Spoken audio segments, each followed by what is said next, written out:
So to explain this one, why in the world does this next song belong in Romeo and Juliet? We talked about eros, romantic love. We talked about phileo, brotherly love. And now it's time for agape, love without limit, or in spite of love. I love you in spite of what you've done for the last, how many years have I been married? 47 years. My wife still loves me in spite of all that. So that's the kind of love that really counts. Now, what you don't know about my wife and I is that before we came to Toccoa, how many long years we've been here? 35 years or something like that? I actually pastored for a short period of time. And I was a youth pastor and music director. And I found doing those two jobs together to be the hardest thing in the universe. And until they put me out into a small church that was getting ready to close, there were still 4 people left in the church, and they sent me in and said, "Can you rehabilitate this?" And it was really tough. And so we looked for things to do, and my wife was really the reason that we succeeded, honestly. But we asked some friends of ours who were puppeteers to come and put on a puppet show. And we went from 4 people to 50 people.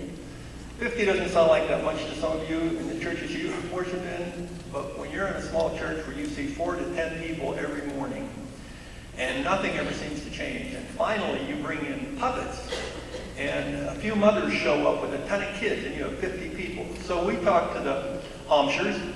They gave us the pattern on how to make the head, and my wife set about making an entire family of puppets. So my wife and I were just like you see on Sesame Street. We had the theater, we would get down and do the puppet shows. This is so hard to do this for like 45 minutes.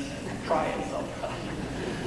I'm mentioning this because I came across Fred, and then I forgot him. He's laying at home on the kitchen counter.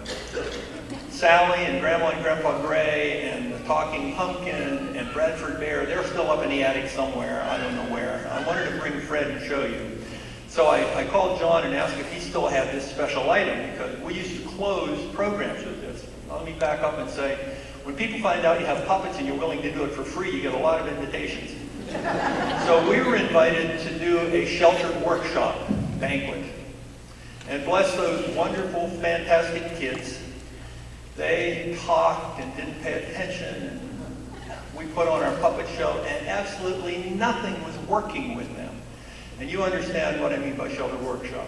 We had an entire banquet room full of them. They did it every spring, until we got to the last number, and that was Jesus Loves Me. And my wife, who played the part of Sally, would be behind the curtain, and she would say, "And now, Mr. Stuff, we've got to play a little trumpet." And this is John. It's called a pocket trumpet. And in theory, you can put it in your breast pocket. If you want to tear it open about 4 inches bigger than it is now, it'll fit. So I used to hide it in here, and when she would say, "I'm going to play a little trumpet," I got this out. And Sally sang, and I sang, and we did Jesus Loves Me. And I tell you the truth, after 40 minutes of just total non-attentiveness, as soon as we sang Jesus Loves Me, that room got dead quiet. I still don't know why, except maybe the text. Have you looked at verses 4 and 5 recently? I sang this hymn and others to my dad when he was on his deathbed.